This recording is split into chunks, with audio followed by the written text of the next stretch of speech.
Welcome back to another episode of Streetpreneur Podcast, where we are the home of entrepreneurs, startup companies, small businesses. And today I have a very special guest. Her name is Alexandria Edwards, and she is the owner of the Care Girl Agency right here in Atlanta, Georgia. She's a leader in home health care. She's a mother of 3. Pediatric home health care. She's a public speaker. She's also a mentor and a consultant in the home health care agency. And I want to welcome Mrs. Edwards to the Streetpreneur Podcast today. Thank you for having me. That was a great introduction. Yeah, thank you. Sometimes I go too fast, but hey, that's all right. Yeah, no doubt. How you doing today? I am doing good. I'm feeling good, feeling great. Got some new things happening, and think God is making some things show up and show out. So I'm excited about the new ventures I'm doing and helping others. Okay, just kind of introduce yourself, your background, what were you doing before you started in the home healthcare agency? Just kind of give us just a brief breakdown of your journey. Yeah, so I'm originally born here in Georgia, raised in Memphis, Tennessee. So I spent most of my childhood in Memphis. Then I moved back here. You'll hear it in my voice a little bit, depending on what I say. Moved back here when I was about 21. I was a neurotech for a long time, maybe 15 years, which is someone who monitors seizures in the hospital. So that's how I kind of got into healthcare. But I moved here originally to be a musician, singer, songwriter, dancer. And which is totally different from healthcare, right? Yeah, so you've always been into entertainment. You always yeah, my mom's a singer. Yeah, she's a blues and opera singer. She was like the #1 gospel singer at a mega church in Memphis for a long time. What was the name of the church? Greater Armani. Oh, okay. Yeah, Greater Armani. But yeah, so that's where the talent comes from, right. and I still definitely enjoy that. But I think I lived that chapter, and my new chapter was getting into this space, which I also love as well. And what got me into the space was my grandmother. Her name is Sarah Johnson, and she was the first Black congresswoman in Greenville, Mississippi. She has a street named after her. So on my brochure is her shaking Jimmy Carter's hand. So she had MS and was neglected in the home several times before she passed, maybe around 2 years ago, and my mother took over her care. And I just saw a big need for home care agencies that were doing the right thing for the elderly. So I got with a friend of mine who had done private duty home care for a long time, and I said, hey, you do that, I can actually do the business part because I'm good at marketing and shaking hands, kissing babies. Even though I never started a company, I had always had my own little side things, and being an entertainer, you pretty much like manage yourself. So I kind of knew a little bit about how to put yourself out there and, taking risks. I already had that going for myself. So 2015 was when I first started. We got our first license, and that company was called Two Caring Hands. And I basically moved away from that company and got into another company that I acquired, which was Pediatric Care Providers. Now name is the Care Girl Agency. So that's a whole story behind the partnerships and all that. And I learned how, companies can crash and burn and, resurrect them and bring them back. And so I've basically been doing that for the last maybe 12 years. And I've learned a whole lot in it. And I can pretty much say I mastered it. Okay. Just kind of take us back as far as your beginning. Was there any formal training in the medical field before you started, or just kind of?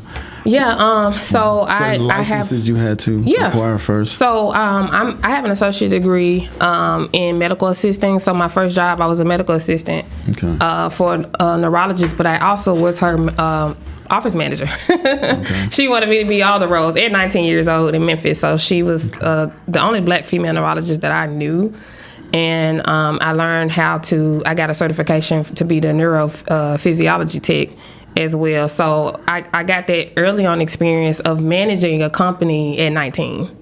So I already started off in the medical field with a leadership role. So I'm heavy on getting the mentors in the space, paying for the education.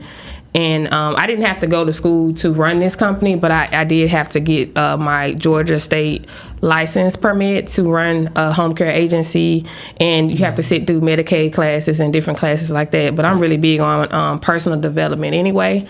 So just learning leadership and how to recruit and retaining talent, and also acquiring customers and learning about different medical people as well. So because I hired the nurses and caregivers, I'm not the one giving the care. Essentially, I'm the care girl. So people contact me when they need care in the home, or if they need a doctor or they need someone. I also have a care network as well. So it's not just me who provides care. I actually have a care network of people that I bring on and help others. All right. Currently, how many staff members do you have?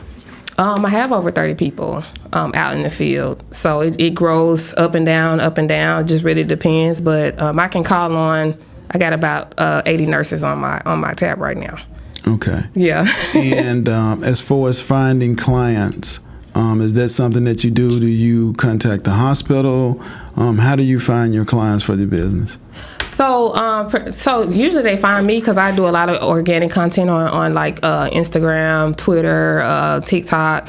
I'm big on informing others about what they don't know, because a lot of people have there's a disconnect with special needs kids. There's a disconnect with elderly on when they should start looking for care and the care resources. So I'm very big on community outreach and letting people know, hey, this is what you can afford for care. This is what you can do, because a lot of people, they're just lost in the sauce. You go into these homes and their grandmother's hoarding all this stuff in their house because they haven't been home to see grandmother in a year or two, and she's down bad, right? She's had a fall and she can't get up, and she's been in bed and nobody has changed her in days, right?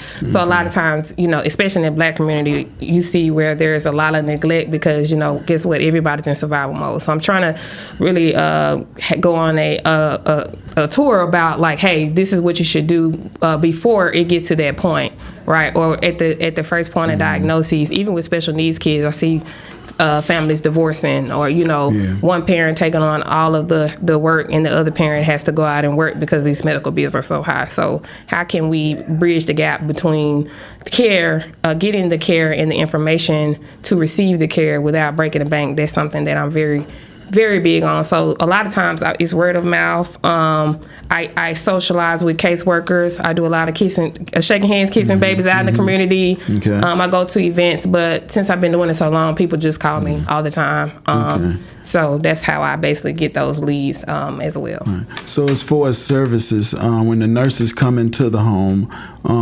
what is their job description? Are they mostly feeding the patients, bathing the patients, grooming? What is their role? I know each client is different. They're going to actually have different requests. How does that process work? So let's say somebody calls me and they say, hey, mother is she's very forgetful, and I'm not able to be there 24/7. We can actually put a 24-hour caregiver there for 7 days if needed. So they help with medication management, food preparation, personal care. We can take grandma to go play bingo. We can take her to the park. Everything that you can do for mom, we can basically do for mom. Even down to if we have to manage her finances with a social worker or something. Let's say there's a fight in the family of like who's gonna do that. So we can actually take over everything that's needed, and with the power of attorney. So it just really depends on what the family needs. So we cater each plan to each client, and I have my nurse actually go out and do an assessment on what that client needs, and then we kind of go from there, because a lot of people can't afford certain levels of care. It just really depends. So I also have connections with personal care homes and assisted livings where I actually help people transition into those facilities. That way they get around-the-clock care that's affordable. So, and then I basically am the middle person in between that too. Okay. Kind of break down the cost for me. I know does Medicaid cover all of their costs, and a lot of families that I've spoken with didn't even know about the services at all. So just kind of break down the cost. A lot of people think it's very expensive. It is. To get a loved one, to get a family member to receive that type of treatment. So just kind of give us what can they expect to pay, and how does Medicaid play a role in those costs? So we only take Medicaid for children with special needs, such as like cerebral palsy and like major like trach vent, like the kids that are living on like vents, right? Because that's kind of like the highest form of Medicaid that you can charge. And we do private pay for seniors. I know some agencies that do Medicaid, but Medicaid only pays about maybe $21 an hour. And really the cost of doing care to be able to pay your caregiver and profit is about $28 to $30 an hour. So let's say you need 7 days. I had a guy who needed 7 days a week, so all day, 24 hours. So that is about $400 a day. So you're looking at $20,000 a month, almost $15,000 depending on the care. But we do have people that can pay that. They may have a long-term care insurance plan where they can actually pay in advance, and then basically we pull from that plan. So you got veterans pay as well. So private pay, you're looking at $28 to $30 an hour. Okay. On the low end, 8 hours a day, 5 days a week, you probably be paying about $7,000 a month on care. Oh, that's expensive. Very expensive. So that's why I said I always try to prep families, because we always get the call when they're down bad. There's been a fall, there's been a stroke. What if we can get ahead of these diseases? What if we can change the diets? What if we can just mitigate some of those things that are happening in the home, and versus just like we're just putting a Band-Aid, or we're just putting all these fires out that could have been prevented. So I always say, always start, once they start aging, because you got a lot of baby boomers, they are leaving the work field, and guess what? When you stop working, your body usually stop. If you are not healthy, or if you're just sitting there doing nothing, sometimes it'll creep up on you. So I'm telling all the baby boomers now, like just keep moving, keep going. You don't have to even retire if you don't want to. Right. Just with you eat and exercise. Yeah, eat and exercise. Just your lifestyle. Yeah, lifestyle, mindset, your mind, just keeping the mind going. Because you do have disease. You have dementia that comes around. But there are different diets, and there are different herbs and different things that you can try holistically in order to get to the next, stay at a good level health-wise. Okay. And how do you recruit your nurses? So that's funny. They always call me. Usually I get a lot of calls for nurses and caregivers that see me promoting what I do online. We do job boards. We do job fairs as well. Really working into getting more nurses, because it's always a shortage of nurses.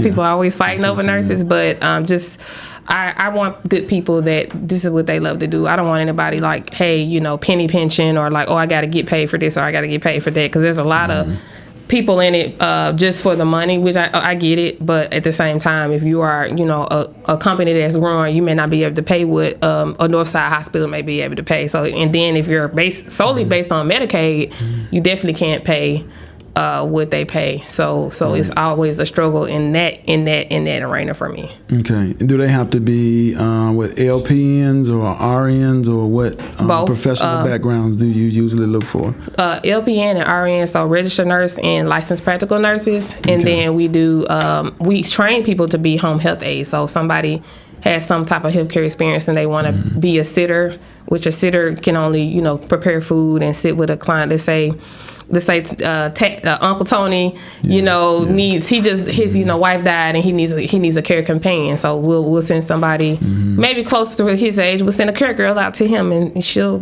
be there she may talk to him all day. Fix his food, make sure he's all right. But they need that interaction. The elderly need that interaction, because think about it. Once the spouse died, guess how long does it take the other spouse to die? Usually right after. Right after. Because they die of heartbreak. Right. Or loneliness. So are they? Do they have to be there for a certain number of hours, or who decides the shift that they work? Is it more like the client says, I need somebody for 4 hours, 8 hours, or how does that work? It depends on what the family can pay. And usually the nurse will go out and say, hey, he would benefit from this amount of time. And also the doctors actually give us the orders and tells us what they think they should get. But like I said, it really just depends on the route of payment and how frequent, because sometimes you may have like somebody that just gets 4 hours a day because Uncle Tony can do all those things by himself, but he wants someone he just needs to be checked on. And a lot of our seniors and even parents who have special needs kids, they need to be checked on. Yeah. Let's talk about your business formation. Is similar to what you do, similar to a staffing agency? Yeah, it's very similar. I actually can staff. Tell us the breakdown, the difference. The breakdown? Okay, yeah. So more of a staffing agency, there's really no culture there. You know, they hospitals call on them, different places, assisted living may call on them, and they just basically do all the screening for the person, and they charge the facility a certain amount of money. I actually curate the caregivers, and I have values and that we all go by and belief systems. So in different systems that I do. So a staffing agency would be more like maybe a one-time thing where they're short staffed, but we can actually go into the facilities and give you long-term employees, right? So that's basically the difference. We go into the facilities and we go actually into the home and give you long-term caregivers and nurses. A lot of these children, they need 50 hours of care a week. Yeah. So that's 2 different nurses. But that's for 18 years. Okay. Yeah, I want to get into next some of your pediatric services. Yeah. That's exactly what it is that you do for those particular patients. So it's a very sensitive topic because when it comes to children and them actually receiving care, you know, it's an emotional thing because the parents didn't really, you know, you have the catastrophic accidents where your child now, you know, is paralyzed or, you know, just God forbid, right? I mean, but things happen and you just unforeseen circumstances happen. So then we come in and we assess the situation, and then a lot of times parents aren't prepared.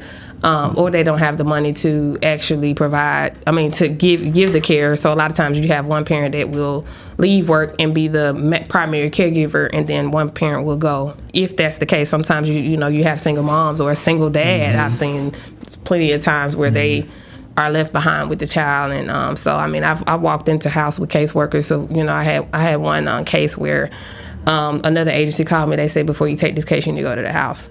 So I went to the house, and you know, I think they were living on the floor. Like it was just that's pretty bad. Really, really bad. I mean, that was my first case ever, like with pediatrics, because I'm usually all senior care, and I had to talk with the mother, and she was depressed. I mean, her child had fallen out of the nurse's hand at birth, so immediately brain injury, brain damage. Right. But she had 6 other kids. So you're dealing with a handicapped child, and you got 6 other children, and you don't have the money to take care of everybody. You know, dad's not there. So I walk in on a lot of situations like that. So what I do is I work with a caseworker, social worker, volunteer place that can actually come in, because the reason why we couldn't go into the home is because her home wasn't livable. Oh, okay. You know, and I mean, you see some cases like that. Then you see cases that where, you know, you have 2 professionals who can afford a little bit of services, private pay, but they don't qualify for Medicaid because they make too much. They make too much. But really, it doesn't make sense because they really don't make too much, but they make just over the amount for Medicaid. So now they have to figure out another way to make more money to get the care that's needed. Oh, okay. So those are 2 different ends. So we basically can come in and kind of assess the situation. A lot of times we have people that are already qualified for Medicaid, and we can take care of that child all day long. Just depends on what they do. We have nurses that come and handle the vents. I don't know if you've ever seen on TV where the kids are on the vent or the patient is on the vent. So you actually have that equipment at home, and we can run the whole entire machine and keep the child alive. So we are very vital to that. Are those nurses paid more who deal with pediatric children versus? I mean, they're paid. Yeah, they're paid more. Yeah. They're paid more. In my industry, they're paid more. But I mean, nursing overall, you know, you can make pretty good. You just have to have a passion for kids, because in any complication that can go on in the home, you know, with kids, is really more detrimental, I would say. And a lot of nurses, they don't want their license on the line to actually do that, which it wouldn't really be their license because we're an insured company. But it's just, I think that they can't take, you know, the fact that, hey, depending on how critical the child is, the child can be so critical to where, hey, you don't know, this child may not be here, and while you're there, they may, you know, die. So, you know, we don't get a lot of cases like that, but I've been called by the hospital plenty of times with cases that are just like, hey, you know, this child's on hospice. Okay. as far as startup costs of someone that's looking to start a home healthcare agency, just kind of give us a breakdown of some of the startup costs they would expect. So, I'm gonna play devil's advocate here. I don't think that anybody should be starting a home care agency at this point right now, due to it's definitely a lot of agencies everywhere. I always say buy an existing one that's cash flowing. Why? I actually have been networking with a company. One of my friends, he's the group home king, Anthony Lawson. I just actually interviewed him on my podcast. But he basically does acquisition and mergers with companies that are for sale. So there's a lot of agencies. Let's say if you go on buy BSL and there's an agency for sale for $50,000, they have everything in place. They may have maybe 10 clients, right? That's a better start than starting from scratch, because starting from scratch, nobody knows you. You got to go get a name out there. And now you're part of all these people who have history versus like you're starting with something that's already cash flowing. But if you do want to start from scratch, I do help. I am a care consultant, so I do help people do that. And I would say you need a good $50,000. A good $50,000 to really open up, get your website, all of that, get your licensing, and that's very low, very low. But you can also go and see, call around. You got baby boomers that are retiring and ready to leave their company. So I would do that first. Go and see if somebody wants to sell, and then you do some type of creative deal.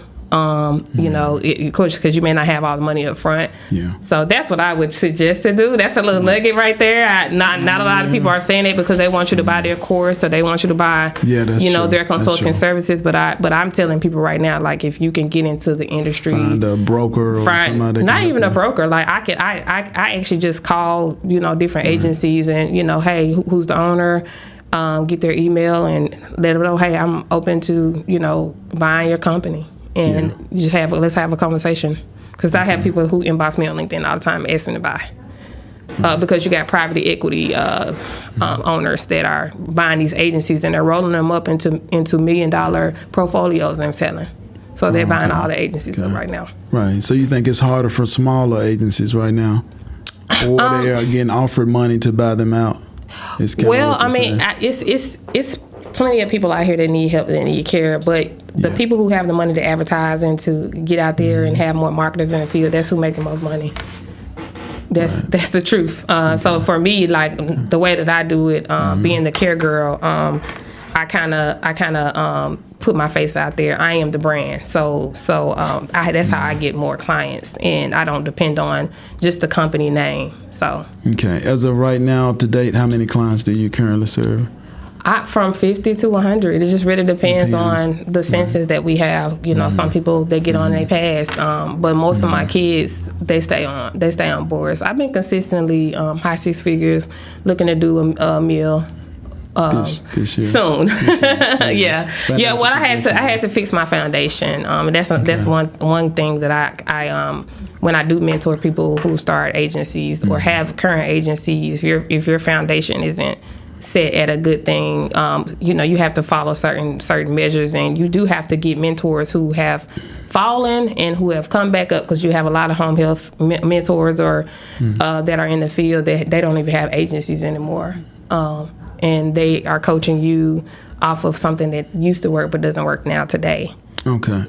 And what would be some of the challenges that you see in your industry, or that you've had to overcome in the past that you learned from? Partnering with the wrong people. Because a lot of times, me and my homegirl, we're going to do this and we're going to do that. And then you end up doing more work than your homegirl, but she want her 50%. So that's the issue that I've run into, partnering with the wrong, like, family member, partnering with the wrong friends, and then, having to either, do a split or buy out. Yeah, and then you're back at square one because you didn't understand the logistics of what a good business partner is. So I definitely, me being a creative, I always want to partner with people that were more of the other side, because I'm not a numbers girl. But I'm not gonna say that anymore. I am now. I had to learn. Right. But I enjoy more of being more of the visionary side. So I would say, like, look, don't partner with just anybody. having the money to do it, because a lot of times we're on a shoestring budget. We want to bootstrap everything when this is not a company that you can bootstrap. Let's say Medicaid is behind on billing and you owe, your payroll is $30,000. You got to have that $30,000 sitting there, right? That's true. A lot of people don't prepare for that. Yeah. So but you're stringing the business along, and it's just not a healthy thing. And as I always say, putting yourself first. And anything you do, putting God first as well, because sometimes you're getting into a business that is caring for people. If you're not a person that's a caring person, this may not be for you, because if you're on a money grab, this is a slow burn. It's not you're not going to make a lot of money starting out unless you acquire a company that's already cash flowing. Okay. Yeah. Good advice. Excellent advice. Yeah. Where do you see the growth in the home care business? Future growth. So there are. I know the technology is changing everything slowly. So right now there's so much growth because like I said, there's so many people retiring. Year 20, year 2030, they're going to be more elderly than it is young. So that tells you the amount of elderly that is going to be. They're going to outnumber the young. So there's room for assisted living. There's room for home health care agencies. There's room for, concierge doctors that can go into the home. And there will be more people wanting to age into the home versus leaving their home. Right. Break that down for me. The assistant, you just mentioned, the assisted living and what it is that you do with the home. What is the difference? Okay. A lot of people think it's one and the same. It's one and the same, yeah. So just kind of break the comparisons down, and what's the difference? So assisted living is when someone leaves their home and they need around-the-clock care, and they can't afford an agency to do it privately, which is way more. You may get a bed for $35,000 to $6,000 a month versus you're paying $20,000 a month for a private caregiver to come in. And some families prefer private caregivers, but you can find different facilities, which I help families that need to be placed into facilities or communities, I would say more versus facility. So you get your food is included. It's all inclusive, like you go on a resort. So it's just like a lifelong resort for the rest of their life, because they're getting food, activity, and they're getting all of that in their own room too. In the room, yeah. Yeah. I see the price for some of those. They're very expensive. Yeah. It just depends on what area of the country that you're in and how upscale that community is. Can you just give us a brief breakdown of what the cost would be?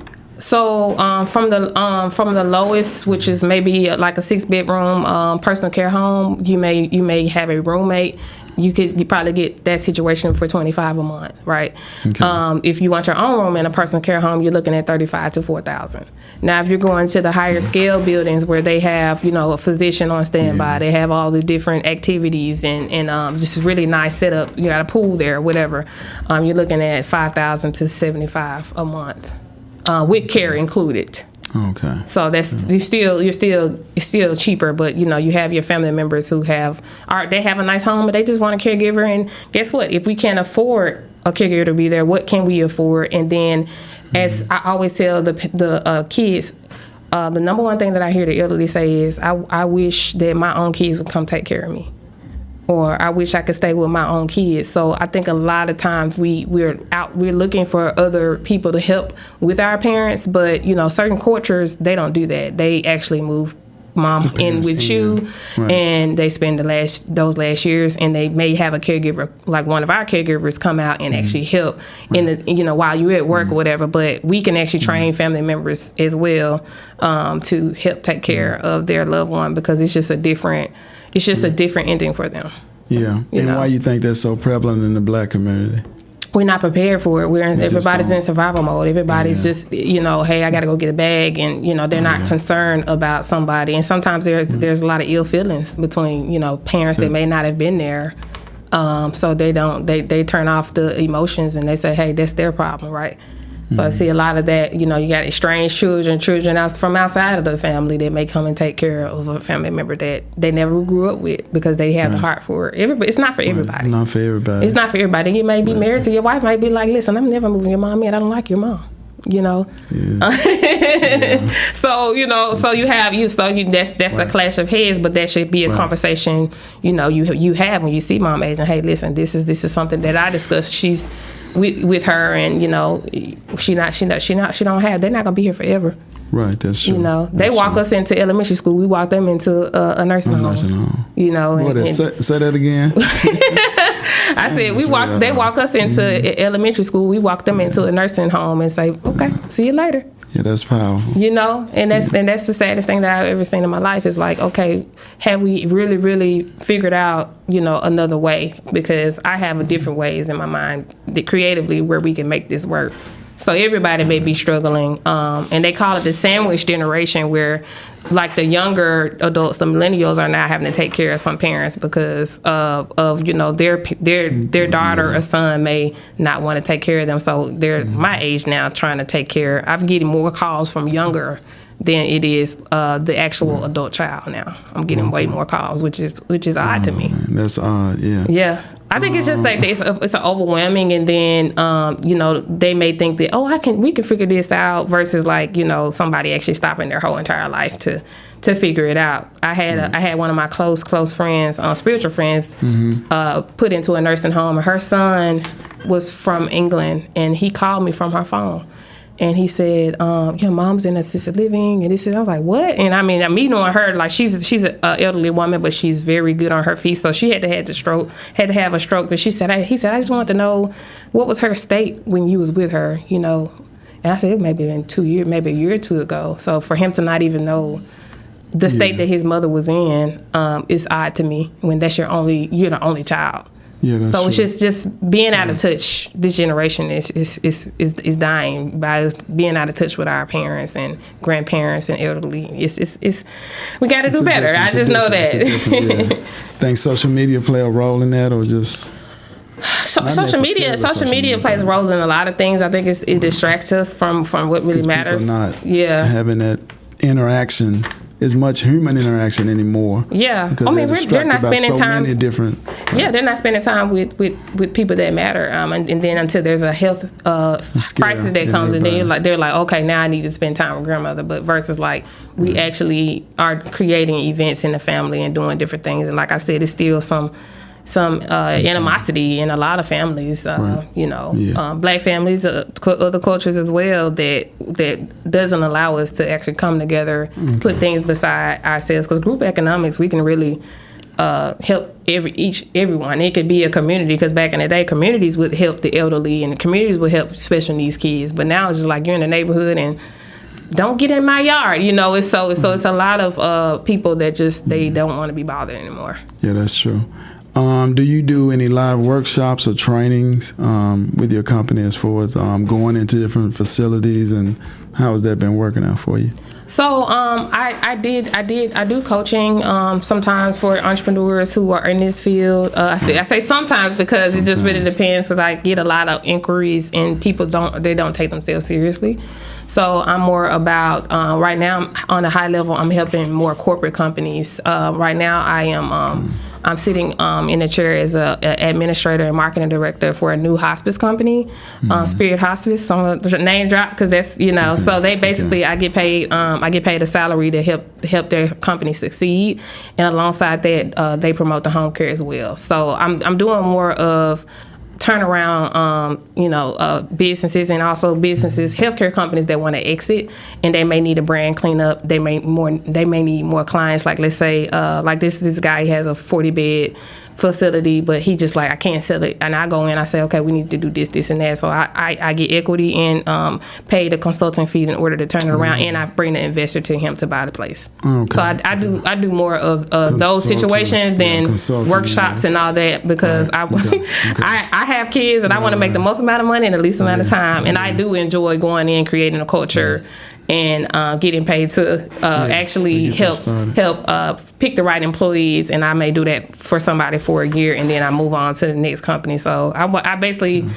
am going to be a high-level consultant for companies that want to turn around their companies and make more money. Right, that's a good thing. Yeah. How do you balance it all with your family life, and your career, what you're doing in your business? Well, my mom, she lives with me. Right. She just moved in with me, and she helps with the kids. And right now, for me, I don't really believe in balance. I say that you just do what you love and make sure you take care of yourself. I believe in, I get up and go to the gym almost every day, right?